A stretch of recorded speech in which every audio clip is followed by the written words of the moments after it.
United States until our country's representatives can figure out what the hell is going on. Although many qualifiers were subsequently given out by his campaign office about the intent and extent of this ban, and speculations were made by some of his own party stalwarts that the ban would be more rhetorical than real, Trump issued his executive order in January 2017, forbidding entry of citizens from 7 Muslim centuries either as immigrants or non-immigrants for 90 days until a more elaborate method of vetting visitors from these countries was developed by the government. This executive order was followed by another in March 2017. At the end of the 90-day period, the ban was immediately decried by moderates and Democrats alike as discriminatory and biased against a particular religion, and against the Constitution of the country. A few states filed suit against this order and were able to obtain a stay order on the proclamation. When the federal government lost the appeal to an appellate court, the Trump government decided not to file an appeal in the Supreme Court. Instead, the government went to an overhaul of the original order and came out with a well-camouflaged executive proclamation in September 2017 by including 2 non-Muslim countries, North Korea and Venezuela, in the ban list. The proclamation, purported to protect the nation from foreign terrorist entry into the U.S., was again contested by the state Hawaii, followed, and a federal district court which issues a countrywide ban on the implementation of the order. The appellate court upheld the lower court decision, but this time the federal government pursued the case to the Supreme Court.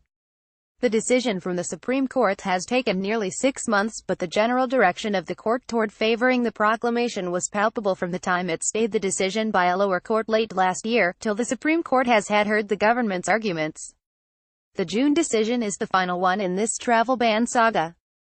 The Supreme Court 5-4 decision is just but a sample of the country's divide, not only on Trump's travel ban order but also on immigration in general. One of the most important comments on the decision came from the Democratic Party chairman, Tom Perez. Calling it a major discriminatory order, Perez stated, "Discrimination is not a national security strategy, and prejudice is not patriotism. Let's call this ban for what it is, an outright attack on the Muslim community that violates our nation's commitment to liberty and justice for all." Hardly a large part of the boost the Trump campaign received from his base was his position on immigration. From day one, he had taken a hard line on deporting all illegal aliens from the country, more than 11 million in most estimates, stopping illegal migration from Mexican border by building a wall, and making Mexico to pay for it, and finally by hyping up anti-Muslim sentiments in the wake of various terrorist attacks. There had been a wave of support for Trump on these issues, particularly from conservatives and their neo-nationalist cohorts.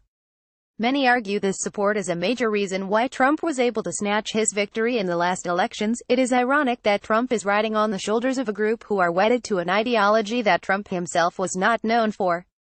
He thrived on a political philosophy of expediency.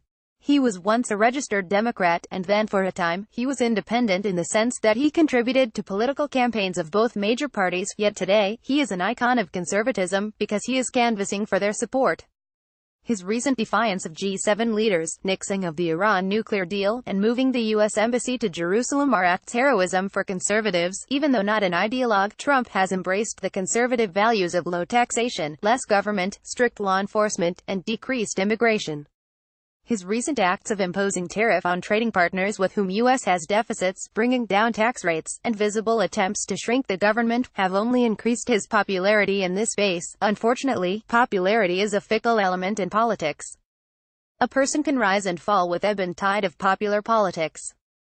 History has shown that popularity, when restricted to rhetoric without substantial improvement in the quality and substance of delivery, cannot last long. This is particularly in countries where democracy rules and leaders are elected on popular votes. The U.S. cannot operate on executive orders and proclamations alone. These have to be endorsed and legislated by people's representatives in the legislature. There are 535 of these individuals in both houses of Congress, and they all are not conservatives, nor are they ignorant of the international opinion of their country. They are also not immune from re-election. The other 65% voters, deducting the 35% or so conservatives, also count. As midterm elections to Congress approach, people may see a different face of Trump. We all hope this will be for the better. Ziauddin Chowdhury has worked in the higher civil service of Bangladesh early in his career, and later for the World Bank in the U.S.